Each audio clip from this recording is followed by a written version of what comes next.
Here we are in question number 5 where we have to write the expanded exponential form.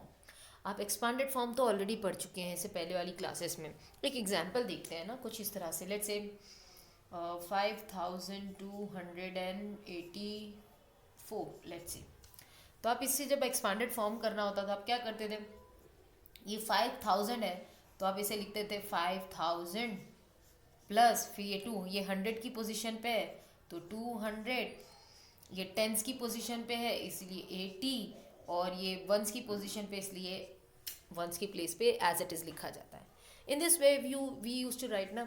अब यहाँ पे क्या करना है, यहाँ पे बस ये जो ज़ीरोज़ है ना ये वाले ये नहीं लिखे जाएंगे, इसके बदले में हम 10 की पावर लिखना स्टार्ट करेंगे. अब अगर इस नंबर को मुझे ये एक्सपोनेंशियल फॉर्म में लिखना है तो मैं किस तरह से लिखूंगी, मैं यहाँ पे सिर्फ 5 लिखूंगी जो हम इससे पहले कर चुके हैं ना. हमें क्या करना है, 5.0 लिखो, इट डजेंट मैटर. 5 लिखे, कितने जीरो है यहाँ पे 3, तो मैंने लिखा 10 की पावर 3 प्लस. अब यहाँ पे क्या है 200 तो 2 लिखा हमने सिर्फ, कितने जीरोज हैं 2 तो 10 की पावर 2 प्लस 80 दैट मीन्स 8 तो लिखा और 10 की पावर एक जीरो है ना, so that means 10 raise to power 1. अब यहाँ पे 10 की पावर चाहे आप 1 लिखो या नहीं लिखो it doesn't matter. Afterwards plus 4 into, अब यहाँ पे 10 की पावर क्या जाएगी, यहाँ पे 10 की पावर हो जाएगी 0. 1 आई थी यहाँ पे 0 हो जाएगी क्योंकि हम पढ़ चुके हैं जीरो एक्सपोनेंशियल फॉर्म्स के बारे में कि जिस किसी नंबर की पावर 0 हो उसका अल्टीमेटली आंसर क्या होता है 1. तो दैट मीन्स अगर मैं इसको कुछ इस तरह से लिखूंगी 4 into 10 raise to power 0 that is 1 which is equal to nothing but 4. Okay, तो आपका किस तरह से ये फॉर्मेशन स्टार्ट हुई, आपकी फॉर्मेशन स्टार्ट हुई सबसे बड़ी पावर से स्टार्ट किए 3 2 1 0 इन दिस वे.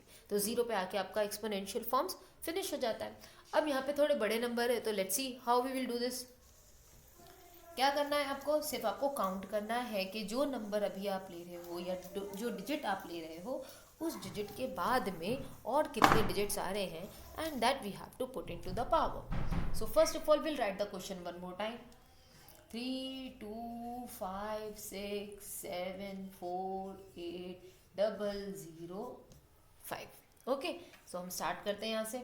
इक्वल्स टू 3 लिखते हैं पहले. 3 into 10 raise to power how much. सबसे पहले हम यहाँ से स्टार्ट कर रहे हैं है ना. 3 की अब 10 की कितनी पावर होगी वो देखना होगा कि 3 के आगे कितने डिजिट है. 1 2 3 4 5 6 7 8 9, तो ये स्टार्ट होगा 3 raise to power 9. Okay, plus फिर उसके बाद में आ गया 2 इंटू 10 रेज टू पावर 8. जाहिर सी बात है 9 है तो उसके बाद में 8 ही आएगा. फिर भी कंफर्म करना है तो लेट्स सी. ये 2 है, 2 के इस तरफ में कितने डिजिट है 1 2 3 4 5 6 7 8 that's by 10 raise to power 8. फिर लिखा प्लस, अब क्या है 5 so that means 5 into 10 raise to power 7 plus 5 के बाद में क्या है 6 इंटू 10 रेज टू पावर 6. क्योंकि देखो 9 8 7 6 जो पावर्स की बात हो रही है ना, पावर्स को ध्यान से देखना. 6 के बाद में फिर क्या अगला नंबर आ रहा है 7 इंटू यहाँ पे पावर 6 थी तो यानी कि अब पावर क्या हो जाएगी 5 प्लस अब 4 की बारी है 4 इंटू 10 रेज टू पावर 4. इसके बारे में क्योंकि देखो इसके बाद में 4 डिजिट है ना तो इसलिए 10 की पावर 4. नाउ प्लस 8 के बाद में कितने डिजिट है 3 इसलिए 10 की पावर 3. अब यहाँ देखो 8 के बाद में क्या आ रहा है 0 आ रहा है 0 आ रहा है. आप इसको नहीं लिखेंगे ना तो भी चलेगा, पर ये चीज़ का ध्यान देना है कि देखो ये वाला जब आप नंबर लिखते तो ये क्या बनता 10 की पावर 2 हो जाती. 3 आ रही है ना, यहाँ पे 10 की पावर 2 होती, यहाँ पे 10 की पावर 1 होती जो कि हम लिख ही नहीं रहे. तो लास्ट नंबर आ रहा है तो यानी कि यहाँ पे सिर्फ क्या बचेगा 5 इंटू 10 रेज टू पावर 0. क्योंकि जो बीच में 10 की पावर 2 और 10 की पावर 1 है वहाँ पे ऑलरेडी 0 है. इनफैक्ट अगर आप लिखते हो ना 0 इंटू 10 रेज टू पावर 2 तब भी आंसर सही है. मैं ऐसा बिल्कुल नहीं कहूँगी कि ये गलत है, आंसर तब भी सही है. सो एज आई सेड कि आप ये चाहे लिखो 0 इंटू 10⁻², या नहीं लिखो, इट विल बी ओके। आप लिखते हो तो गलत नहीं है, नहीं लिखते हो then also it's fine. Okay, तो इसी तरह से आप क्वेश्चन नंबर ए और बी करेंगे। जिस नंबर से आप डिजिट स्टार्ट करें उस नंबर के बाद में देखना है कि आपके कितने और डिजिट्स आ रहे हैं, और उसी के अकॉर्डिंगली पावर्स लग जाएगी। और जैसे कि आप बहुत इजी है, देख सकते हैं सिंपली पावर कैसे डिसेंडिंग ऑर्डर में जा रही है। 9 8 7 6 5 4 3 2 1 में 0 0 था, इसीलिए हमने वो लिखा ही नहीं, और लास्ट में आ गए 0, सो 10⁻0। So let's see the now question number 6 of this exercise, and that is the final question of this chapter also. अब क्वेश्चन नंबर 6 में क्या है, उसी का उल्टा है। यहाँ पे एक्सपांडेड फॉर्म लिखा गया है, आपको कॉन्ट्रैक्शन फॉर्म में लिखना है। ठीक है, देखो जैसे मैंने अभी एक्सपांडेड फॉर्म में कहा था ना कि आपको असेंडिंग डिसेंडिंग ऑर्डर में दिए गए पावर्स है, उसी के अकॉर्डिंगली हमने किया था। यहाँ पे भी आप देखो डिसेंडिंग ऑर्डर में पावर्स होनी चाहिए, जो पावर मिसिंग हो उसकी जगह पे हम 0 लगा देंगे। जैसे देखो यहाँ पर 8 इंटू 10⁸8 है, तो 10⁸8 है तो अगले नंबर में 10⁻7 होनी चाहिए। हम देख रहे हैं कि यहाँ पे 6 आ गया, मतलब पावर 7 जो है वो मिसिंग है। तो जो पावर मिसिंग है उसकी जगह पे हम लगा देंगे 0।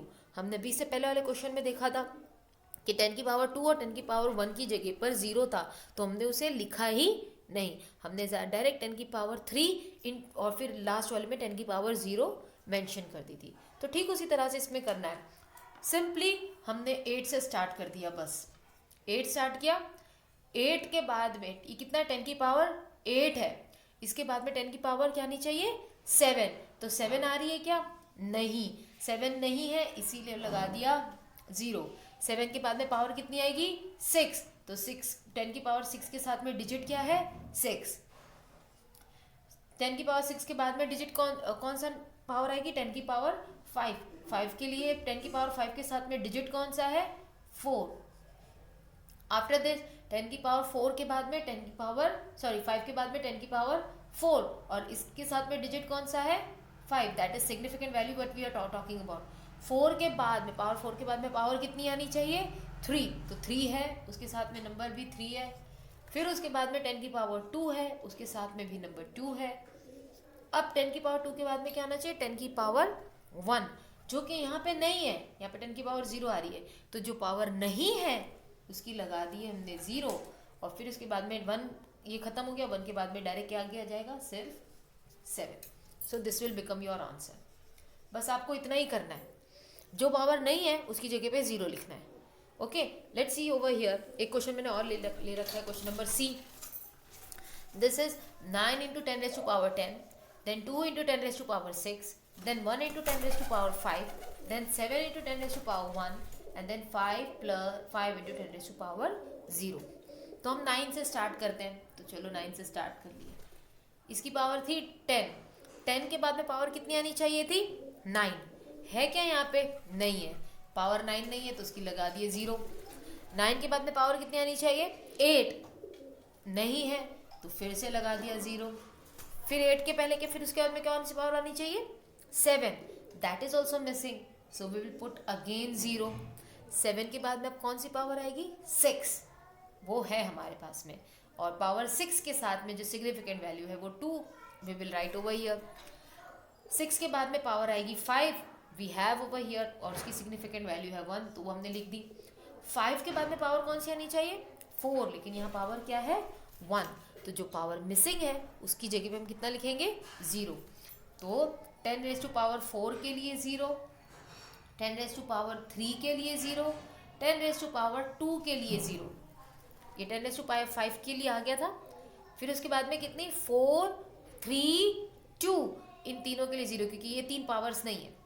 2 के बाद में पावर 1 आ रही है, और पावर 1 के लिए सिग्निफिकेंट वैल्यू है हमारे पास में, दैट इज 7। 1 के बाद में 0 0, that is significant value is 5, and this is your answer. In fact अगर आपको चेक करना है ना कि आपका आंसर सही है या नहीं है, उसके लिए आप सिंपली क्या करना है ना, आप सबसे हाईएस्ट पावर देख लो। हाईएस्ट पावर यहाँ पे क्या है 8 है ना, मतलब 8 डिजिट्स होने चाहिए। लेट्स काउंट 1 2 3 4 5 6 7 8 है ना, ये जो 8 है ना, सबसे हाईएस्ट पावर 8 है ना, तो आपके इस 8 के बाद में 8 डिजिट्स होने चाहिए। 1 2 3 4 5 6 7 8 आ रहा है, यहाँ देखो 10 की पावर 10 है, मतलब इस 9 के बाद में 10 डिजिट्स होने चाहिए।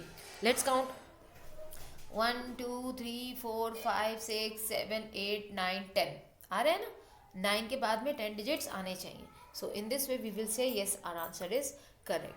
Do the rest of the question of this question number 6 and submit me the work as soon as possible.